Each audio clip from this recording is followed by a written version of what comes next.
Good evening, curious people of the internet. This is Seda Reda speaking at the Entrepreneur's Kitchen. Tonight, I have a very dear friend, Mardia Niehaus. She is the Senior Vice President at the Deutsche Telekom for HR, Business Partners, Technology and Innovation. Hello, Mardia.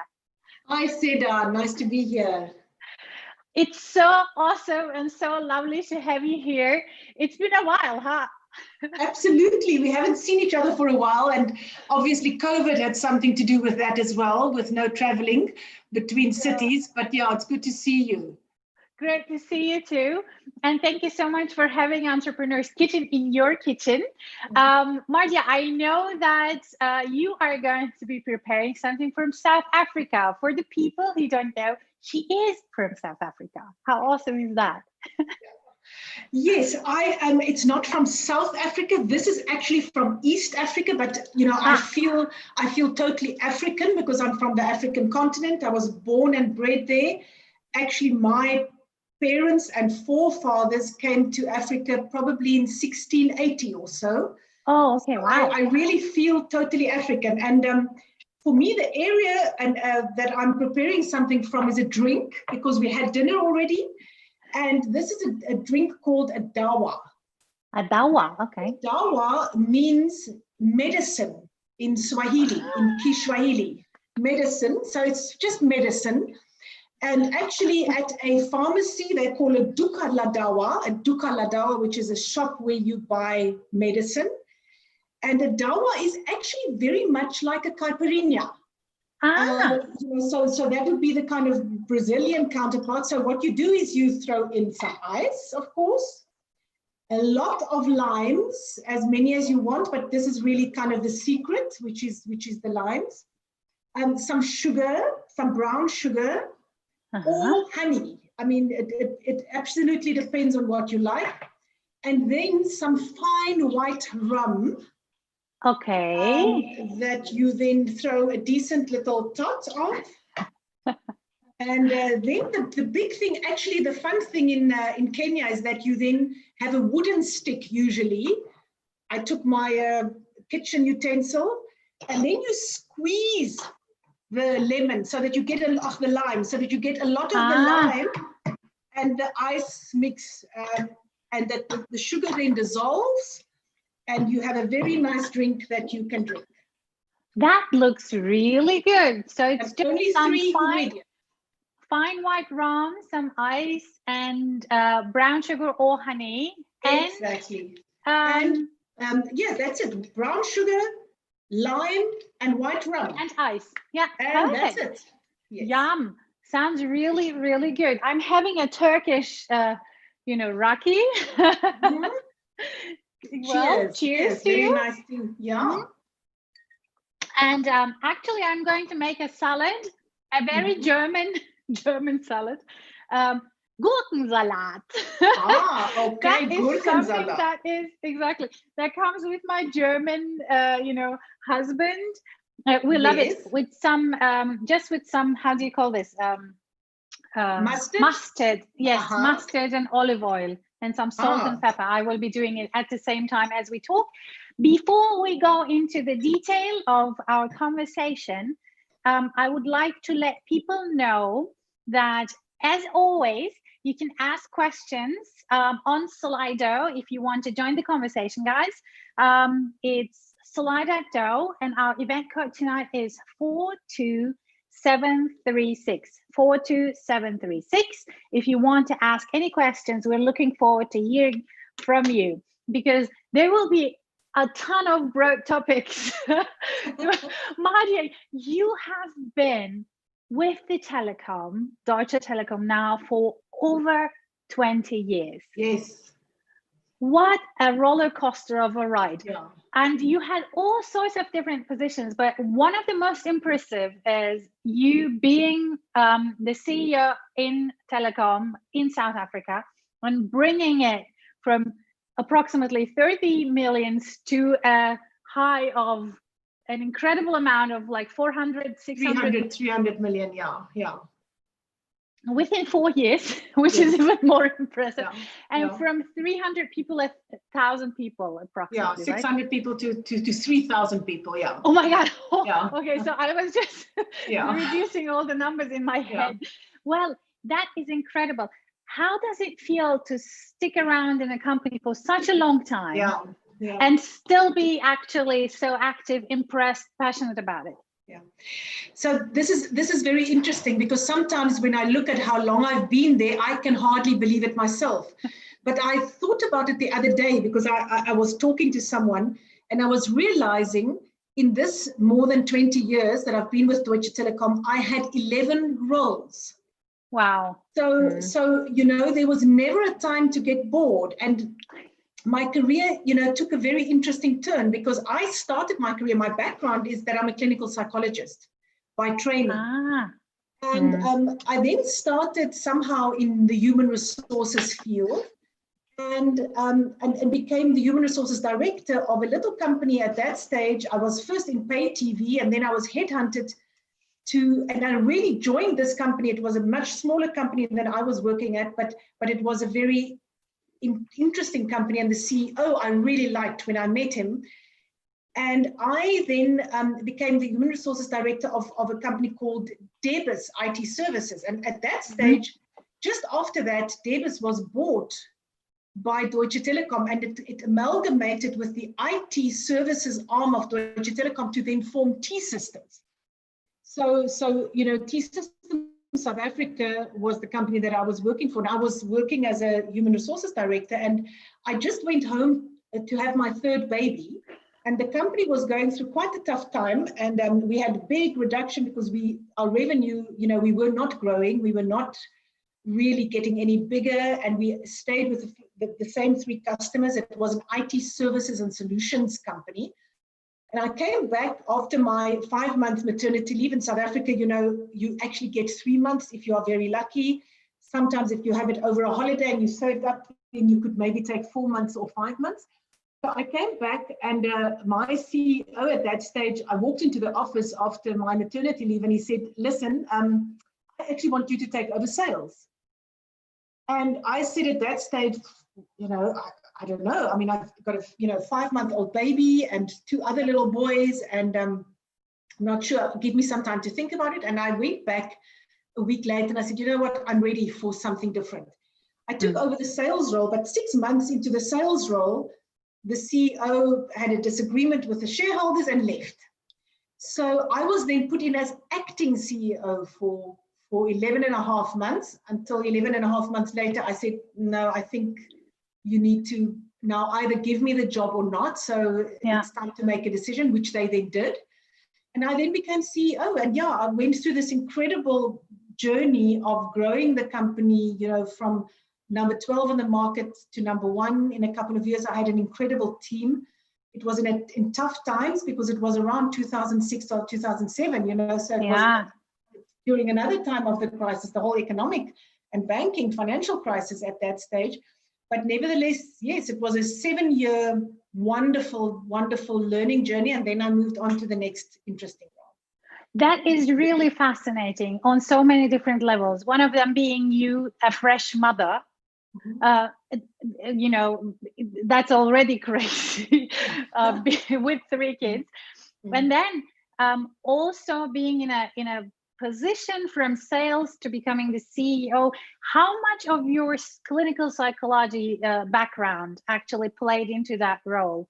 Yeah, it's actually very interesting, because obviously I often get questions around that. You know, I remember the day when I was appointed now actually as the CEO, and my son, my oldest son at that stage was probably 10 years old, 9 years old. And I was trying to explain, and he said, so what do you do at this? And I said, well, he said, are you the boss of this company? I said, yes, I'm the boss of this company. And I explained to him, and he said, what do they do? I said, well, it's all IT and computers.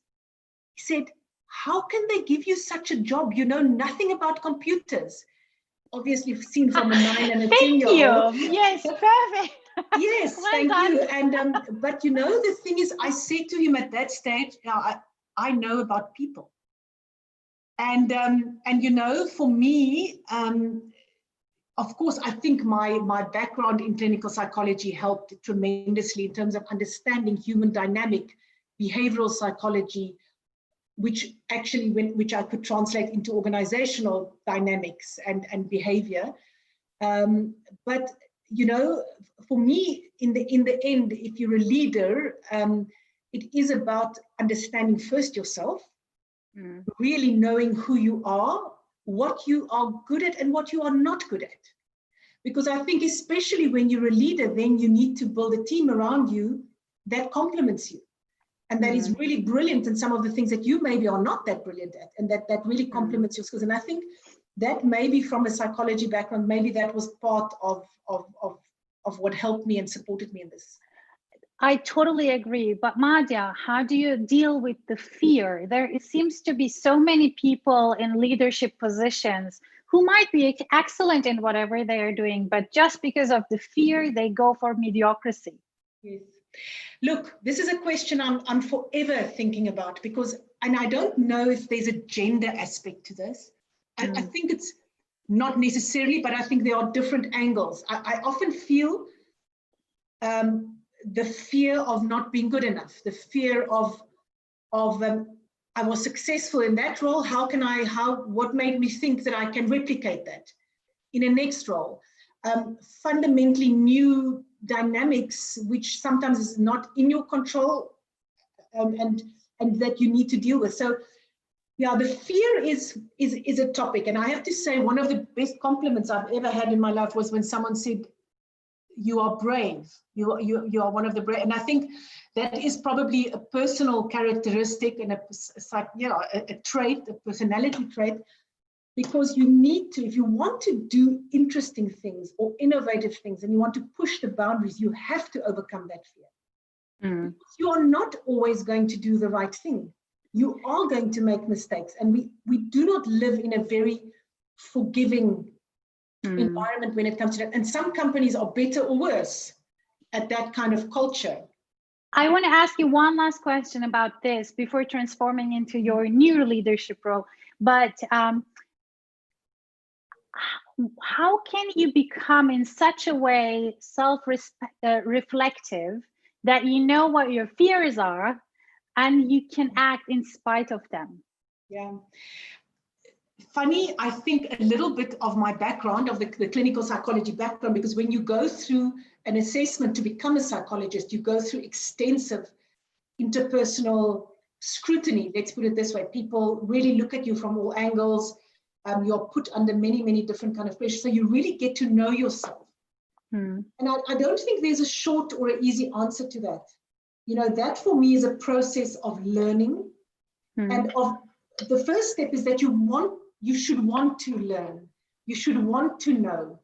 And you should take the feedback and ask for the feedback then to then develop yourself. And that is not easy. I mean, I find even today still, when I sometimes get feedback and I ask for it, or we go into a team situation, it sometimes hits you in the gut. You know, it's so, because I take it so personally. I'm so passionate about what I do.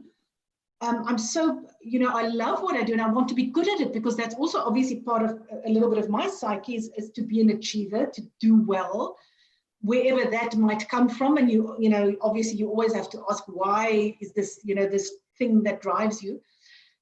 But part of what makes, me is that I want to get that feedback. I want to get better. I want to, that just sometimes means you just put yourself out there. You just do it, there's no short or easy way to do that. You spoke about the female aspect of all of this. Do you see any differences? I mean, this question totally is for myself.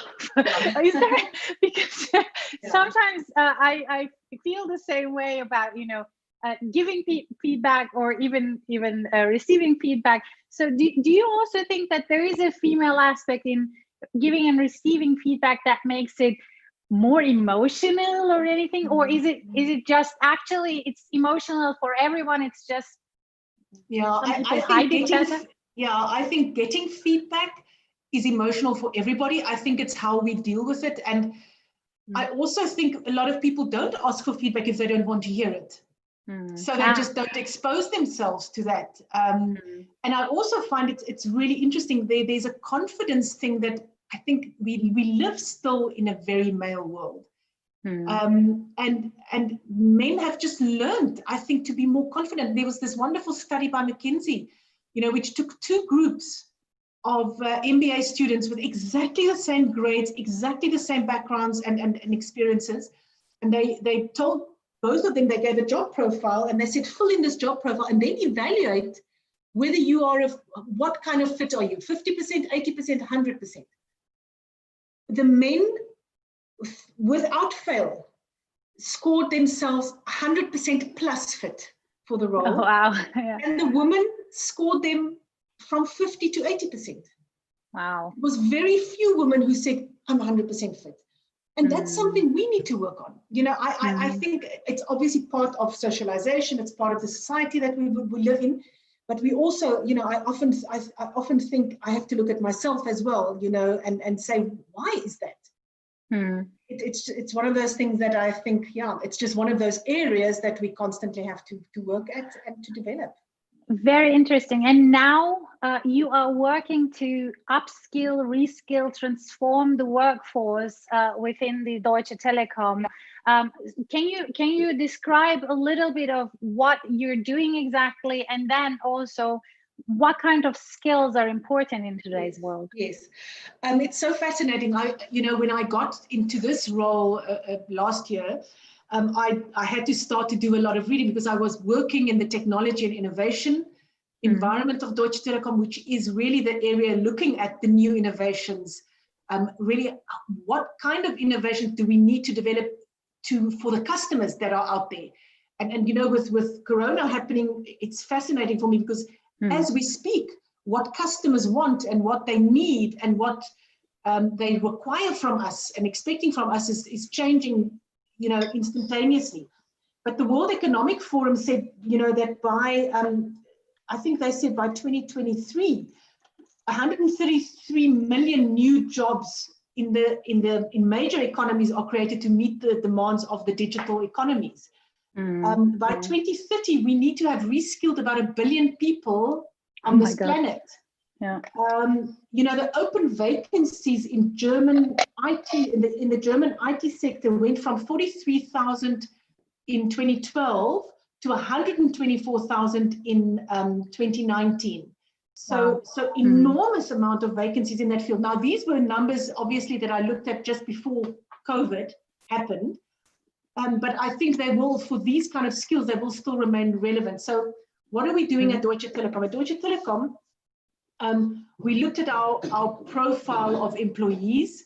We are a mature German organization, which means we're a little bit older, to put it very nicely, than a little startup. Let's put it in this way. And the point is, what do? You've got people who became experts, who became really good at what they did, who is now maybe 46, 47 years old. They probably have another 10, 15, 20 years of working.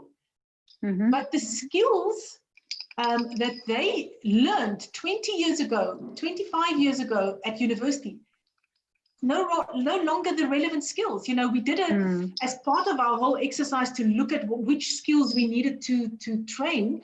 We did a assessment of saying, what are those future skills? And obviously the future skills for us in a telco environment is all around the new future skills like software development, software engineering, data scientists, data analysts, DevOps engineers, and a lot of the agile skills, Scrum Masters, those kind of environments.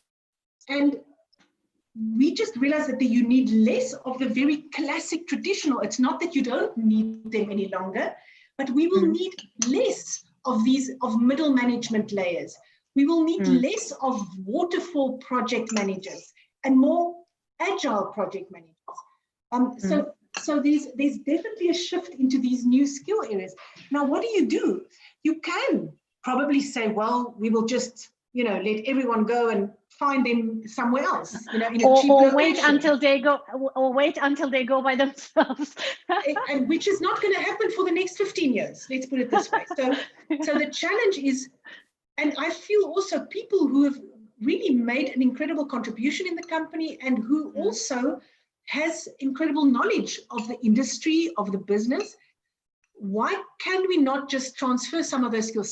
So what we are doing is we've asked the people who are interested and who sees themselves ready to make this big change to sign up. And we created different academies. We created an academy for software engineers, 2 different kinds, for people who had some experience in it many, many years ago, and for some people who have no idea. A data analytics and artificial intelligence academy. We trained hundreds of Scrum Masters and in all of the agile methodologies. And we actually, it's fascinating when you start to listen to the personal stories of many of these people who are saying, I have a life again. I'm finding something that I'm excited about. But it is a huge step. So you will not be able to fill all of these skill gaps with retraining people, because it's a very special person who is able at this stage of their lives, mid-career, mid-age, which is because when you look at the thinking around skills transformation, it's really in scale, it's the same as the Industrial Revolution. It's at that scale, except that it's happening to us mid-age and mid-career and much quicker. And so we need to support people to do that step, to take a step to say, I'm stepping out of my comfort zone. I'm going to go into this training for 6 or 7 months. It's not so easy. So would you agree if we were to say the skills transformation actually starts with a mind shift transformation? Oh, totally. Yeah. That's exactly where it starts. It starts with a mind shift transformation, firstly in the organization. Because the organization first needs to recognize and say it's worth it for us to retrain some of these people, because it's a huge cost. You are maybe sometimes paying salaries while you are retraining people, because otherwise how will people do that? They will not be able to do that. They've got families to support. So plus they stay at the same kind of level of earning for, so it's a big investment. It's time, it's taking people out of their current roles. So that's a first, so the organization has to change its mind and say, we think this is a worthwhile. Then you need managers. When these people come out of their training, they are at a junior level of skill. They're a senior person, but at a junior level of skill. And it takes time to get to the next, to get to a different level of skill. And then individually, it's a major issue for a lot of people. I'm 45, I'm a mid-level manager, I'm an art tier, whatever, or I'm, and I've been successful, and I know a lot. I can tell people, now I'm prepared to go into a space where I don't know.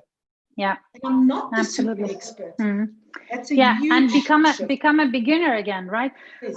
Well, there is a question already on Slido. It says, do you think that the psychological self-reflection that is part of a leader's job should be also part of everyone's learning path in their jobs? Totally. For me, every single person needs, and we are now saying that we believe that every single person in our company has to have a personal learning journey. And for me, as an individual, it needs to start with self-reflection. For me, if you're a leader, you have to start with that, because we don't know often what effect we have on people around us and what we do with our behavior. And as a leader, that is critical. We can cue the atmosphere in a team. We can stop questions from being asked by our behavior, and we need to know that. There is another question already here. It says, love the story referencing your children. They look beautiful and now of age. Certainly all appear fully aware. How do they view the world of the future today, now? Excuse me, Sita, I didn't hear that properly. How do they view the world future now? So what do they think about the future? I've got, between us, Chris and I have 5 children, and I can tell you, everybody views it in a different way. Yeah. We have a son at the moment who is 23, and he went through a very strange period, especially during this time, of actually feeling a bit depressed about the future and about the world, and feeling that, you know, what is this all about? And you know, he's a very, very sensitive soul, and a real, you know, generations, you know, Z, you know, so it a very, very difficult for him to see. When Trump was elected, just if I know we shouldn't talk politics, but he was sick for 3 days. He just couldn't believe that the world comes to that. So for, you know, so some of the kids are saying, what? Other kids who are younger are saying, there's just incredible opportunities, you know. So I think for a lot of kids there are fantastic opportunities, but it's also quite scary because it's changing so fundamentally. And the jobs, what we are saying is that 60% of the jobs that are going to be there in the next years is not there when a child is currently, say, in a grade 7, 8, 9. It's just not it. So they need to learn other things. They need to think critically. They need to be empathetic, to understand, to reach out to other people, to be understanding, to be sensitive. And those are the critical skills. I think even so the digital thing is one, but the more digital we become, the more important I think it is to have these human skills. Yeah, in absolutely. The end, it's also about using this technology to promote the greater good, to do good, because in the end, as human beings, this is what it's about. You know? Absolutely. I remember us, you know, in the pre-conversation where you said people call them the soft skills, but I think they are the hard skills, because everything else you can just learn with you know, a couple of months of investment of your time. You can just do anything that you want to do, but the soft skills. So when we think about the Deutsche Telekom, because I know one of the dear topics to you is also the future of female leadership, that you put emphasis on this. You say, you know, also we need to kind of excite female leaders for digital jobs and things like that. So are there any initiatives that you are thinking about working on? Yeah, there's many initiatives. You know, we've got talent management initiatives, which of course is gender equal, you know, so of course we look at talent from all different ages and sexes and diverse backgrounds, but we have informal networks and formal networks, you know, in terms of development of women. We have very clear need as an organization to get to the statistics of the 30% on supervisory boards, because it's critical that for real change to happen, 30% has been proven, you know, across, is the minimum threshold, that if you have less than that in any person who's a minority, it doesn't make a difference. It doesn't, you struggle to change. It's only when you get to that critical level of 30% that you can really start to influence change. So we have many different programs where we focus on the development of people specifically, and you know, the area that I'm in, which is the STEM environment. We need to do far more than what we are actually currently doing, but it is a focus area for us. Really cool. And I know that you're not only interested in diversity in business and work environment, but also in biodiversity. So let's talk about Malapo a little bit. What are you doing there? It's such a fantastic project. I'm just very fortunate that Chris, my husband, bought this farm 25 years ago, I would say. And he, at that stage, it was a farm where people tried for years before that to do cattle farming. It wasn't suited to that at all. So his mission was to start to reintroduce the natural wildlife that was there 100 years ago. So we started this little project that was initially a project and just when we started this, I got this opportunity to come and work in Germany, which meant, you know, we packed our bags and we came to Bonn and left Malapo there, of course. But we were so lucky that over the last years, we've reintroduced sable antelope, which is something that hasn't been there for 100 years. You know, nyala, which hasn't been there for a long time. And we've now converted it into a little game ranch, because we also felt, you know, we wanted to share it, that firstly, and it's too beautiful and too special not to share it. And also, if you want to invest money in wildlife conservation, it costs money. Yeah. So you need to find ways of making wildlife work for you. And that is a topic, it's a long other topic that we can discuss one day, because a lot of people do not understand it and they misunderstand it. And it's critical to somehow link a commercial concept to wildlife preservation. Otherwise, people don't go there. Otherwise, they don't spend the money. And if you don't have money, you cannot protect cats, or you cannot protect certain antelope, or you can't bring them back, because it's a huge cost. You know, so for us, it's a very, very special project. And I find it really beautiful that you show us, you know, in this initiative, that private people and private initiatives also can play a role, and they're important. And if you have the resources, and if you can kind of create an environment that kind of creates its own resources to keep it alive, that's a really, really beautiful thing. Well, so you're having your drink already. We're almost at the end. Yes. And this is my salad. Fantastic. It looks wonderful. Yes. I'm really looking forward to eating it, because, you know, you shouldn't drink too much on an empty stomach. Empty stomach, exactly. Well, I love these conversations, but my favorite part is the joke. And you're like, oh no. Oh, see, I told you I'm so not a good joke teller. And then I actually had to, tonight over dinner with the kids, I had to say, you have to give me some jokes. And I actually have two very short little jokes. Yes. Awesome. But must I tell it, Sida? Yes, please. Good. So I asked the Frenchman if he played video games. He said, oui. Oh. And the second one, this is, you know, it's children's jokes, excuse me, but what do you call a bee that is from America? A USB.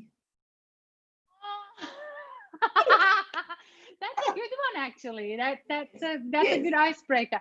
I have one too, and actually, your kids' jokes are just the level of mine.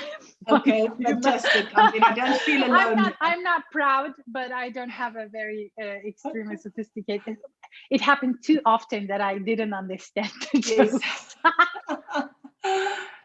Well, what is a computer's most favorite snack? No. A computer chip. So our jokes was actually very, very along the similar lines. Perfect.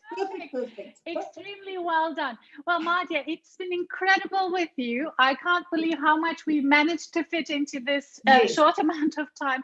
If you have a couple of more minutes left, please stay in the line for a short after show party while I say goodnight. But I want to thank you for joining us at the Entrepreneur's Kitchen. And guys out there, tomorrow we will talk food, and it's going to be very interesting because we're going to talk about the future of food production with an expert here at the Entrepreneur's Kitchen. I'm hoping that you're going to join me again, and looking forward to seeing and hearing from you. Have a good night. Bye-bye. Good night. Thank you.